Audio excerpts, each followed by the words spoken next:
आसाराम बापू का पहला केस जोधपुर के जजमेंट की कॉपी के अनुसार विक्टिम ने कहा कि मैं छिंदवाड़ा के गुरुकुल में पढ़ती थी, उसकी तबीयत बहुत ज्यादा खराब होने लगी थी। तो वहां की वार्डन ने सीधे ही उसके पेरेंट्स को फोन लगाया, माँ बाप को कॉल करके कि ये बताया कि आपके बेटी के ऊपर शायद किसी प्रकार का काला जादू है, इसीलिए उसकी तबीयत खराब रहती है। आप लोग एक काम करिए, आप तीनों एकत्रित होकर बापू के पास मिलने के लिए जाइए। अगले 2 दिन के पश्चात में ही वहां पर छिंदवाड़ा में इनके माँ बाप आते हैं, बच्ची को लेते और शाहजहांपुर चले जाते हैं। एक दिन के पश्चात में जो एक साधक हुआ करते थे, साधक का नाम था शिवा को कॉल किया गया और यह पूछा गया कि बापू कहां पर है। तो शिवा साधक कहते हैं कि बापू अब जोधपुर के मनाई आश्रम में सत्संग के लिए पहुंचे हैं, आप वहां जाकर उनसे मिल सकते हैं। अगले ही दिन के पश्चात में विक्टिम और उनके माता पिता एकत्रित आकर मनाई आश्रम में पहुंचते हैं, जहां पर 100 से अधिक संख्या में लोग उपस्थित थे और रात में सत्संग सुनने के लिए व्याकुल थे। विक्टिम अपने स्टेटमेंट में आगे ये कहती है कि जैसे ही हम लोग आश्रम पहुंचे तो कुछ समय के पश्चात बापू ने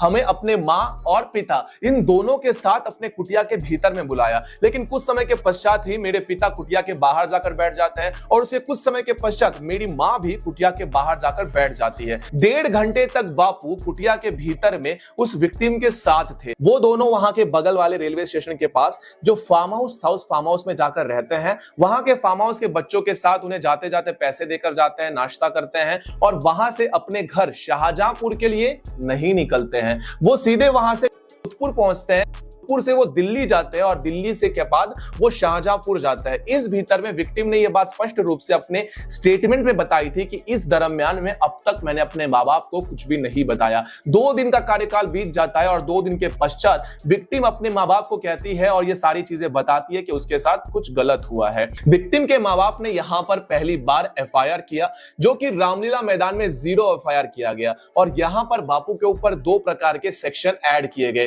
पहला सेक्शन था ह्यूमन ट्रैफिकिंग का और दूसरा सेक्शन था सामूहिक लैंगिक शोषण का। बापू के ऊपर लगाए गए दोनों सेक्शन को जब आप लोग पढ़ने का प्रयास करोगे और समझोगे तो समझ में आएगा कि ये दोनों सेक्शन यहां पर बेबुनियाद साबित हो रहे थे। ह्यूमन ट्रैफिकिंग का मतलब होता है कि अपने शारीरिक सुख के लिए किसी को आप लोग बाजारू तरीके से लाते हो और उसे बेचते या खरीदते हो। और यहां पर ह्यूमन ट्रैफिकिंग का सेक्शन इसलिए लगाया गया था क्योंकि विक्टिम को बापू के पास भेजने वाली वार्डन थी। इसमें शिवा का नाम भी था क्योंकि शिवा वहां से गाइड कर रहा था। लेकिन ह्यूमन ट्रैफिकिंग कैसे आ सकता है जब विक्टिम को बापू के पास ले जाने वाले उनके स्वयं के माँ बाप थे। अब बढ़ते हैं दूसरे सेक्शन की ओर, जो है सामूहिक लैंगिक शोषण का। 1 या फिर 2 उससे अधिक लोग जब एकत्रित आकर सामूहिक तरीके से किसी के ऊपर अत्याचार करते हैं तो उसे लैंगिक शोषण कहा जाता है। डॉक्यूमेंट के आधार पर कहने का यह अर्थ होता है कि किसी भी व्यक्ति को अगर आप लोग असिस्ट भी करते हो तो उसके लिए आप जिम्मेदार हो, कसूरवार ठहराए जाते हो, क्योंकि वार्डन और शिवा इन दोनों का यहां पर असिस्ट पाया गया था। इस वजह से ये एक प्रकार का सामूहिक लैंगिक शोषण का भी अत्याचार बनता है। अब दोनों चीजें लगाई गई थी, लेकिन सबसे बड़ा महत्वपूर्ण प्रश्न यह है कि इन सारी घटनाओं के भीतर में माँ बाप का रोल अहमियत नहीं रखता था। सबसे हैरानगी की बात क्या है आप लोग जानते हो? ऑन रिकॉर्डेड विक्टिम की जो स्टेटमेंट है, दिल्ली में जो 0 FIR की गई थी, वहां पर कहीं पर भी छेड़छाड़ के अलावा 376 का उल्लेख नहीं था। केवल एक वर्ड यूज किया गया था, वो था छेड़छाड़। बापू ने मेरे साथ छेड़छाड़ किया है। तो ये पूरी की पूरी स्टोरी जो आप लोग सुनते हो कि आसाराम बापू ने ये किया, आसाराम बापू ऐसे हैं वैसे हैं, ये इंप्रूव कहां हुई थी? ये इंप्रूव हुई थी जोधपुर में। मनाई आश्रम से निकलने के पश्चात विक्टिम के माँ बाप फार्म हाउस पर रहते हैं और अगले दिन ही अपने घर शाहजहांपुर नहीं जाते हैं, अपितु जोधपुर जाते हैं और के डिफेंस पर यह बात कहते हैं कि उसके माँ बाप मेरे पास उसे लेकर आए थे और बात कही थी कि हमारी बेटी के साथ ऐसा ऐसा हुआ है, हमें FIR करना है। लेकिन विक्टिम का जो आप लोग 0 FIR में पहली बार स्टेटमेंट सुनोगे और जितने भी स्टेटमेंट उठाकर देखोगे, वहां पर बार बार यह बात कही गई थी कि आश्रम से घर पहुंचने के पश्चात 4 दिन के बाद मैंने अपने माँ बाप को ये सारी चीजें बताई। लेकिन डिफेंस लॉयर तो कह रहा था कि जैसे ही आश्रम से निकले तो अगले ही दिन मेरे पास आ गए थे। यहां पर वो केस करने के लिए स्टोरी मिसमैच होना स्टार्ट हो गई। लेकिन ऑलरेडी ये सारी चीजें इतनी ज्यादा मिसमैच हो चुकी थी कि समझने के बाद समझ में आया कि बहुत सारी चीजें साजिश के शिकार के तहत में की गई थी। इसीलिए मैंने शुरुआत में कहा कि बापू एक साजिश के शिकार हुए, जिसका जीता जागता प्रमाण है इसके बाद वाला केस जो है अहमदाबाद का केस। क्योंकि ये केस था,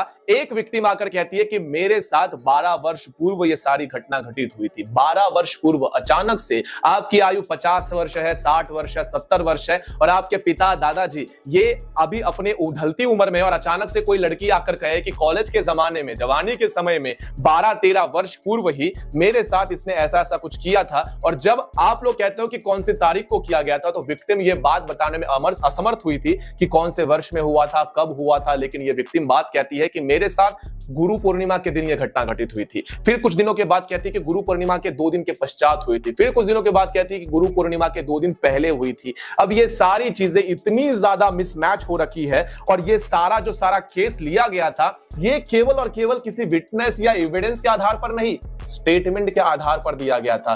पुरुष जाति को इस बात से बचना चाहिए। और सबसे हैरानगी की बात तो मुझे ये लगी कि उसी लड़की के बहन, सगी बहन ने यह बात कही कि मेरी बहन झूठ बोल रही है। अब ये सगी बहन का स्टेटमेंट है कि मेरी बहन जो बात कह रही है वो झूठ है। लेकिन उस लड़की के स्टेटमेंट को इसलिए स्वीकार कर लिया गया क्योंकि वो आसाराम बापू थे। ये बात मैं नहीं कह रहा, कोर्ट कह रही है। कोर्ट ने ये बात कही कि कोई और होता तो शायद हम विश्वास नहीं करते। जस्ट बिकॉज ये एक फेमस पर्सनैलिटी है और आसाराम बापू के बहुत फॉलोअर्स है, इसीलिए सही कह रही होगी। स्टेटमेंट के आधार पर आसाराम बापू को जेल में ठूस दिया गया और आसाराम बापू को दोषी साबित कर दिया। इसीलिए किसी भी व्यक्ति के ऊपर लांछन लगाने से पहले उसकी सत्यता को जानना बहुत ही आवश्यक होता है, क्योंकि उन व्यक्ति ने आपके लिए अपना जीवन समर्पित करके मातृ पितृ पूजन दिवस ये 14 फरवरी को मनाना शुरू किया और 25 दिसंबर को जो आप लोग लाल जोकर बनकर घूम रहे थे, उस समय में आप लोग को तुलसी पूजन दिवस की शुभकामनाएं देना सिखाया।